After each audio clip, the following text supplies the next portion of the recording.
नमस्कार दोस्तों, स्वागत है आपका हमारे YouTube चैनल पर। इस वीडियो में सामान्य ज्ञान के टॉप 50 क्वेश्चन करेंगे जो कि आपके खंड शिक्षा अधिकारी एग्ज़ाम के लिए बहुत ही इंपॉर्टेंट हैं। तो वीडियो स्टार्ट करने से पहले एक बात कहना चाहूँगा कि जिन दोस्तों ने चैनल को सब्सक्राइब नहीं किया तो प्लीज़ चैनल को सब्सक्राइब कर लीजिएगा और पास में जो बेल आइकन होता है उसको भी दबा लें ताकि आने वाले टाइम में आपको वीडियोज़ की नोटिफिकेशन टाइम टू टाइम मिलती रहे। चलिए स्टार्ट करते हैं आज का वीडियो। तो गाइस, आज के सेशन में पहला क्वेश्चन बनता है, निम्नलिखित में से कौन सा कथन सत्य है? कोड के माध्यम से बताना है। ऑप्शन भी हो जाएगा पहला और दूसरा। पहला कथन क्या कहता है? सर्वोच्च न्यायालय के आदेश व पंचाट संपूर्ण भारत में प्रवर्तनीय होते हैं। और दूसरा है, सर्वोच्च न्यायालय अपने पूर्व के निर्णयों से बंधा नहीं है। नेक्स्ट आपका क्वेश्चन है, उच्च न्यायालय के न्यायाधीश की निम्नलिखित में से क्या योग्यताएं हैं? कोड के माध्यम से बताना है। ऑप्शन हो जाएगा पहला, दूसरा, तीसरा।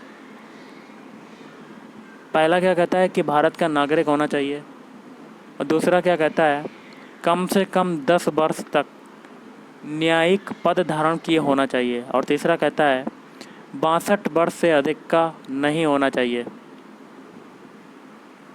अगला क्वेश्चन आपका है, केसर का सबसे अधिक उत्पादन किस राज्य में होता है?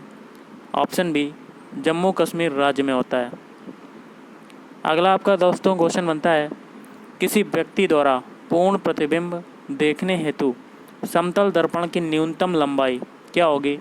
ऑप्शन सी, व्यक्ति की लंबाई की आधी होनी चाहिए। अगला है, प्रतिध्वनि मूल ध्वनि से अलग तब सुनाई पड़ती है जबकि ध्वनि स्रोत व परावर्तक सतह के मध्य न्यूनतम अंतराल क्या होगा? ऑप्शन बी, 17 मीटर हो। अगला क्वेश्चन आपका है, व्यापारिक स्तर पर की जाने वाली मछली पालन की क्रिया क्या कहलाती है? Option C, pisciculture. निम्नलिखित में से नीति निर्देशक सिद्धांतों में क्या सम्मिलित है? ऑप्शन बी हो जाएगा पहला, दूसरा। पहला है समान कार्य के लिए समान वेतन, दूसरा है एक समान दीवानी कानून। भारत में स्वतंत्र व्यापार क्षेत्रों की स्थापना की गई, तो ये हो जाएगा ऑप्शन सी, निर्यात उद्योगों संवर्धन के लिए। अगला है, आंध्र प्रदेश की राजकीय भाषा क्या है? Option D, Telugu. अगला क्वेश्चन है, निम्नलिखित में से संविधान संशोधन के द्वारा नीति निर्देशक सिद्धांतों में क्या जोड़ा गया है? कोड के माध्यम से बताना है। ऑप्शन डी हो जाएगा पहला और तीसरा। पहला है पर्यावरण को सुधारना व रक्षा करना और वन्य जीवन की सुरक्षा करना, और तीसरा है कार्य करने का अधिकार। अगला है, ध्वनि उच्चतम वेग से इसका क्या होगा? ऑप्शन डी, 30 डिग्री सेल्सियस पर आर्द्र वायु में गमन करती है। अगला है, निम्नलिखित में से कौन सा एक पद केवल जीव द्वारा ग्रहण किए गए द्विक स्थान का ही नहीं बल्कि जीवों के समुदाय में उसकी कार्यात्मक भूमिका का भी वर्णन करता है?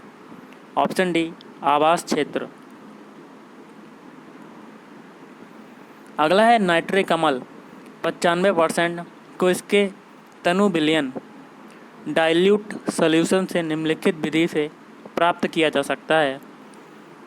तो ऑप्शन डी, मैग्नीशियम नाइट्रेट के द्वारा निर्जलीकरण। अगला है, किस प्रकार के पिरामिड द्वारा विभिन्न पारिस्थितिक तंत्रों की उत्पादकता का बोध होता है? ऑप्शन सी, ऊर्जा पिरामिड। निम्न में से किस अभिलेख में कालिदास, भारवी एवं रवि कीर्ति के नाम का उल्लेख मिलता है? ऑप्शन बी, रुद्र दामन का गिरनार अभिलेख। अगला है, किसे दक्षिण भारत का मनु कहा जाता है? तो ऑप्शन सी, आप स्तंभ। दिल्ली सल्तनत काल में मजलिस ए खलवत का अर्थ मंत्रिपरिषद होता था, जिसमें कौन शामिल नहीं थे? ऑप्शन डी, वजीर। अगला है, निम्न में से किन नई प्रौद्योगिकियों का प्रयोग तुर्कों ने किया? और नीचे दिए गए कोटों की सहायता से उत्तर का चयन करना है। तो ऑप्शन डी दूसरा, चौथा, पाँचवा। दूसरा है चरखा, चौथा है दुनिया और पाँचवा है बुनकर इडील। अगला है फ्यूज के बार बार फूक जाने पर इसे क्या होगा? ऑप्शन डी बिजली के मिस्त्री को बुलाकर ठीक कराना चाहिए।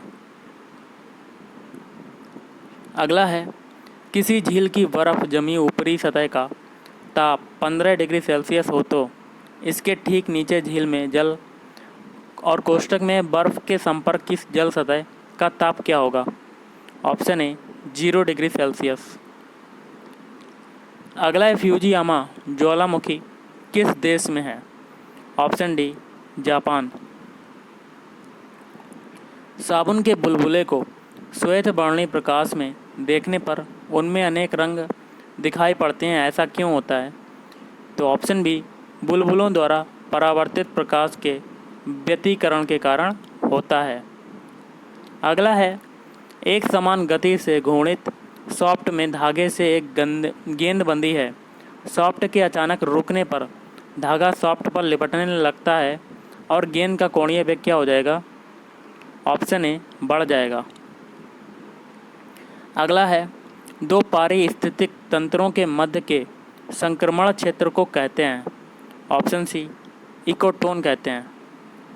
अगला है कौन सा टाइगर रिजर्व उद्यान नहीं है? तो ऑप्शन सी नीलगिरी। अगला है उलान बटोर किस देश की राजधानी है? Option B Mongolia. और निम्न में से कौन जलवायु परिवर्तनों के कारणों में शामिल है? कोड के माध्यम से बताना है। ऑप्शन डी ये सभी, मतलब सौर कलंक। दूसरा है महाद्वीपीय विस्थापन का सिद्धांत और वर्तमान कृषि पद्धति और ज्वालामुखी क्रिया। अगला क्वेश्चन है भैंसा सिंगी नामक जनजाति किस राज्य में पाई जाती है? Option D Nagaland. The Insider पुस्तक के लेखक कौन है? Option C PV Narasimha Rao. अगला है कौन सा रंग मूल रंग के अंतर्गत नहीं आता है? ऑप्शन सी काला। अगला क्वेश्चन है निम्न में से कौन विद्युत धारा के चुंबकीय प्रभाव पर आधारित नहीं है? Option C carbon microphone. अगला है स्थगन प्रस्ताव के संबंध में निम्न में से कौन सा कथन सत्य है? तो इसका देखिए कोड के माध्यम से बताना है। ऑप्शन ए हो जाएगा पहला, दूसरा, चौथा और पाँचवा।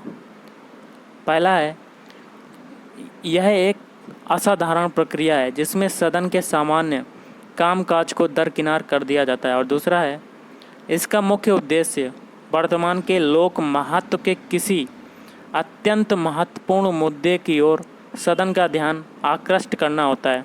और चौथा है इसे लाने के लिए कम से कम 50 सदस्यों का अनुमोदन आवश्यक है। और पांचवा है इनमें सरकार की निंदा की जा सकती है। अगला है विषुवत रेखा की अपेक्षा ध्रुवों पर पिंड का भार अधिक होता है क्योंकि? ऑप्शन डी उपरोक्त में से कोई भी पूर्ण स्पष्टीकरण नहीं है। तो तीनों कथन में कोई पूर्ण स्पष्टीकरण नहीं है। अगला है हंसाने वाली गैस कौन सी है? तो हंसाने वाली गैस होती है ऑप्शन ए नाइट्रस ऑक्साइड। अगला है किसी झील के जल का गुण अन्य द्रव जैसा ही हो तो बहुत अधिक ठंड पड़ने पर झील का जल क्या होगा? ऑप्शन बी तली से ऊपर की ओर जमेगा। अगला है निम्न में से किसका मेल सही नहीं है? तो गलत वाला आपको बताना है। ऑप्शन डी, बाकी के जो तीन हैं वो सही हो जाएंगे। जैसे कि ए है अनुच्छेद 153 राज्यपाल का कार्यकाल, अनुच्छेद 156 राज्यपाल की पदावधि, अनुच्छेद 154 राज्यपाल की कार्यकारी प्राधिकार। राज्यपाल की सबसे महत्वपूर्ण विधायी शक्ति निम्न में से कौन सी है? तो गाइस इसका आंसर हो जाएगा ऑप्शन बी अध्यादेश जारी करना। अगला है एक भारी व हल्के पिंड पर एक समान बल एक ही अवधि के लिए लगे हों तो ये पिंड क्या होंगे? ऑप्शन बी एक समान संवेग से गतिमान होंगे। अगला सूची 1 को सूची 2 के साथ सुमेलित कीजिए। सूची 1 में शब्द हैं, सूची 2 में है द्वारा परिभाषित। कोड के माध्यम से आपको मिलान करना है। तो गाइस इसका आंसर हो जाएगा ऑप्शन डी। थोड़ा सा छोटा करते हैं, ऑप्शन डी हो जाएगा। पहला है भारत की संचित निधि, इसका हो जाएगा तीसरे से अनुच्छेद 266। फिर है धन विधेयक, इसका हो जाएगा पहले से। अनुच्छेद 110 फिर वार्षिक वित्तीय विवरण, इसका क्या होगा 5वें वाले से। धारा 112 फिर भारत की आकस्मिकता निधि, इसका हो जाएगा दूसरे से। अनुच्छेद 267। अगला है रेलवे प्लेटफॉर्म के किनारे पर खड़े बालक के सामने तेज गति से रेलगाड़ी के गुजरने पर बालक क्या होगा। ऑप्शन सी, गाड़ी की ओर गिर सकता है। अगला है कथन है कारण है कोड के माध्यम से बताना है, तो इसका हो जाएगा ऑप्शन सी, ए सही है परंतु आर गलत है। कथन देख लेते हैं। कार्बनिक यौगिक कार्बन के यौगिक होते हैं, ये सही हो जाएगा, और कारण जो है वो गलत हो जाएगा। अगला क्वेश्चन आपका है निम्नलिखित में से कौन से पदार्थ अर्धचालक हैं, कोड के माध्यम से बताना है। ऑप्शन बी, पहला और तीसरा। पहला है सिलिकॉन, तीसरा है जर्मेनियम। अगला है निम्नलिखित में से सही पर विचार करना है, कोड के माध्यम से ये भी आपको बताना है। ऑप्शन सी हो जाएगा इनमें से सभी, मतलब सभी कथन आपके सही हैं। तो देख लेते हैं। पहला कथन कहता है ओजोन समताप मंडल में पाई जाने वाली एक महत्वपूर्ण गैस है जो सौरयुग विकिरण या सोलर रेडिएशन की पराबैंगनी किरणों से पृथ्वी का कारगर बचाव करती है। और दूसरा क्या है, ओजोन का क्षरण कुछ विशिष्ट गैसों के कारण होता है। ये गैसें ओजोन का जो फार्मूला होता है वो होता है O3, अणु को तोड़ देती है, और इनमें क्लोरोफ्लोरोकार्बन, हेलोज, नाइट्रस ऑक्साइड इत्यादि शामिल हैं। अगला है तांगे को खींचने वाला घोड़ा उस बल के कारण आगे बढ़ता है जो, तो ऑप्शन डी, भूमि द्वारा घोड़े के खुरों पर लगता है। अगला है संवैधानिक सुरक्षा की कौन सी धारा लोक सेवकों को सुनिश्चित करती है। ऑप्शन डी, अनुच्छेद 311। अगला है जल से भरे गिलास के नीचे दबे कागज़ को शीघ्रता से गिलास के नीचे से जल को छिड़काएं बिना ही खींचा जा सकता है। ये परिघटना क्या होगी, तो ऑप्शन सी, जड़त्व के गुण को दर्शाती है। अगला सुमेलित करना है रिएक्टर प्रकार हैं और ईंधन है, कोड के माध्यम से आपको मिलान करना है।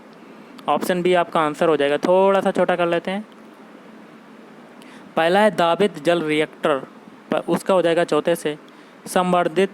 संवर्धित यूरेनियम, फिर है गैस शीतलक रिएक्टर, इसका हो जाएगा पहले वाले से। प्राकृतिक संवर्धित यूरेनियम, फिर है हल्का जल ग्रेफाइट, इसका हो जाएगा दूसरे से।